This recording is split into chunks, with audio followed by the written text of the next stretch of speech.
Assalamualaikum warahmatullahi wabarakatuh. Anak-anakku yang sholih, apa kabar hari ini? Semoga kalian selalu mendapatkan kesehatan dan perlindungan dari Allah Subhanahu wa Ta'ala, dan juga beserta keluarga kalian. Amin ya rabbal alamin. Sekarang kita masih belajar ya di tema 7, subtema 3, pembelajaran 3 dan 4 ya, memahami keragaman dan aktivitas ekonomi. Sebelumnya mari kita berdoa terlebih dahulu. Bismillahirrahmanirrahim. Rabbi zidni ilman warzuqni fahman. Amin ya rabbal alamin. Perhatikan baik-baik ya sholih. Sekarang kita akan belajar tentang arti penting memahami keragaman dalam masyarakat Indonesia. Buka halaman 113. Mi'ah wa thalatha asar 113. Ya, sekarang kita lebihnya memahami materi ya, belajar lagi membaca ya, memahami gitu ya. Jadi tolong dibaca dengan sungguh-sungguh ya bacaannya. Arti penting memahami keragaman dalam masyarakat Indonesia ya. Keragaman itu apa? Ragam artinya banyak, bermacam-macam ya. Jadi masyarakat Indonesia itu bermacam-macam. Apanya yang bermacam-macam? Suku, budaya, bangsa, sukunya, budayanya, agamanya, pakaian adat, alat musik ya, rumah adat. Iya, banyak sekali ya. Tadi sini dengan adanya banyak berbeda-beda ini ya, kita itu harus bisa menerima dengan bijaksana ya, dan menjadikan keragaman yang ada di Indonesia itu sebagai alat untuk mempererat persatuan dan kesatuan negara Republik Indonesia. Selanjutnya, paragraf kedua. Kurang memahami keragaman dalam masyarakat Indonesia dapat menimbulkan dampak negatif ya. Beberapa dampak negatifnya apa? 1, terjadinya konflik. Konflik itu perpecahan ya, masalah ya. Konflik itu bisa sampai apa? Bertengkar gitu ya. Itu konflik. Yang kedua, perpecahan atau disintegrasi bangsa. Perpecahan itu apa? Ya akhirnya sendiri-sendiri gitu ya. Suku Sunda pengennya sendirian, suku Madura pengennya sendirian aja gitu, nggak mau bersatu ya. Berpisah-pisah, perpecahan itu. Yang ketiga, memandang masyarakat dan kebudayaan sendiri itu lebih baik gitu ya. Sehingga bisa apa yang terjadi kalau memandang kebudayaan sendiri yang lebih baik, bisa merendahkan orang lain ya. Bahwa kita itu lebih baik, jadi sombong ya, seperti itu. Jadi apa dampak negatif? Kurang memahami keragaman. 1, terjadinya konflik. Kedua, perpecahan bangsa. Ketiga, memandang masyarakat dan kebudayaan sendiri lebih baik. Yang keempat apa? Semangat nasionalisme berlebihan. Iya.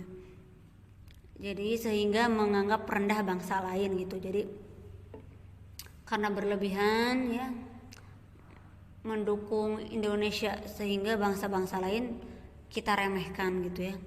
Menganggap bangsa Indonesia teh bagus gitu, unggul. Bangsa Arab mah enggak unggul gitu. Akhirnya merendahkan itu ya. Yang kelima, mempersulit pemerintah dalam menetapkan kebijakan pembangunan. Keenam, menghambat usaha pembangunan dan pemerataan sarana dan prasarana. 7, kurangnya partisipasi masyarakat dalam pembangunan. Iya. Ini adalah dampak negatif ya. Segenap bangsa Indonesia itu harus menyadari ya.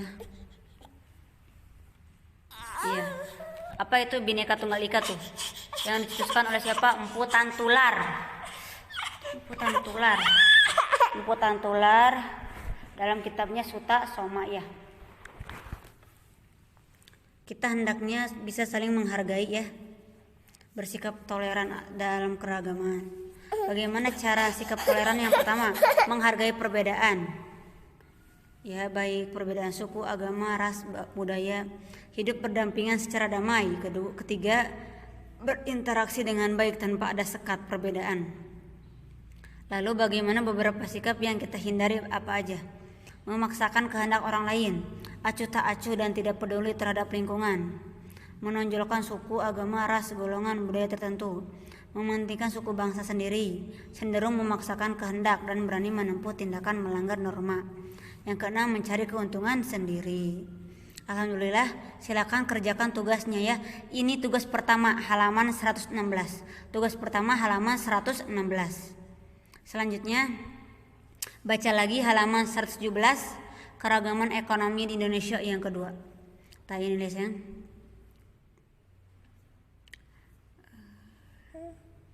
Aktivitas ekonomi yang kemarin di bidang apa saja? Pertanian, peternakan, perikanan, dan kehutanan. Sekarang ada lagi yang lain. Aktivitas ekonomi di bidang pertambangan, industri, perdagangan, dan bidang jasa. Ya, kita akan mempelajari tentang pertambangan. Iya. Tahu barang tambang apa saja coba? Barang tambang itu ada barang tambang minyak dan gas, migasnya, serta barang tambang non migas. Jadi barang tambang dibedakan ada berapa?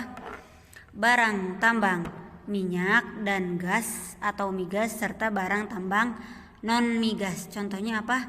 Barang tambang non migas: emas, perak, tembaga, batu bara, biji besi, nikel, aluminium, intan, pasir besi, dan bauksit.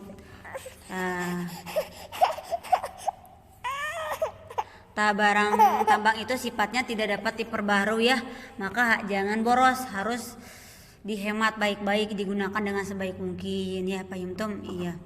Yang kedua, aktivitas ekonomi di bidang industri. Industri itu apa? Pabrik-pabrik biasanya ya. Industri itu usaha mengubah bahan mentah menjadi barang setengah jadi atau barang jadi. Itu tempatnya di pabrik-pabrik ya.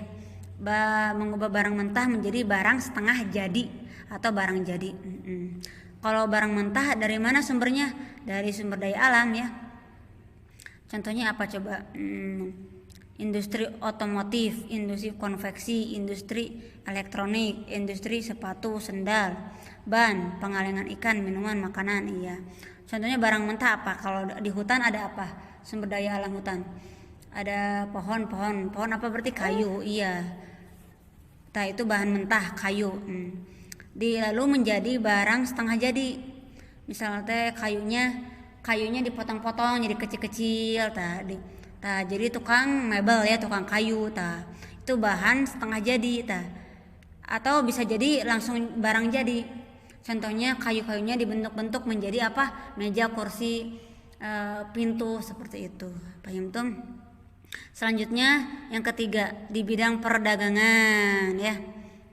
Kalau perdagangan mah banyak ya, ada di sekitar kita ya, kalian pasti lebih mengetahui tanya. Kalau perdagangan itu ya berarti konsumen ya. Kalau tadi bidang industri itu biasanya namanya produsen. Jadi aktivitas ekonomi di bidang industri namanya produsen. Kalau pedagang jadi apa? Sama juga ya. Produsennya bisa, produsen juga sama ya. Produsen dapat langsung menjual atau menyalurkan barang atau jasa kepada konsumen. Jika ada perantara, ya boleh ya. Ada pedagang besar namanya pedagang apa? Pedagang grosir itu ya. Agen dan pedagang eceran gitu. Ada apa aja pedagang? Ada perdagangan ada 3, ada pedagang besar, grosir, kedua agen, ketiga eceran itu ya. Perdagangan juga bukan hanya ada di dalam negeri tapi juga ada di perdagangan antar negeri ya, ke luar negeri. Namanya apa? Ekspor impor ya. Tahu tukang dagang yang di warung itu ya, mendagangkan itu mendagangkan dagangannya kepada siapa? Konsumen, pembeli ya, konsumen itu pembeli. Ada lagi perdagangan ekonomi, aktivitas ekonomi di bidang jasa tuh. Kalau jasa mah lebihnya tenaga kita apa ya? Jasa itu yang dihasilkannya bisa pelayanan yang baik, itu bisa jadi ya. Contohnya jasa apa tadi? Ya lihat halaman yang di paling bawah. Tuh jasa perbankan dan keuangan, jasa kesehatan. Contohnya apa? Puskesmas, posyandu. Jasa pendidikan, contohnya apa? Sekolah ya. Sekolah ya, Mahad Ali itunya bisa.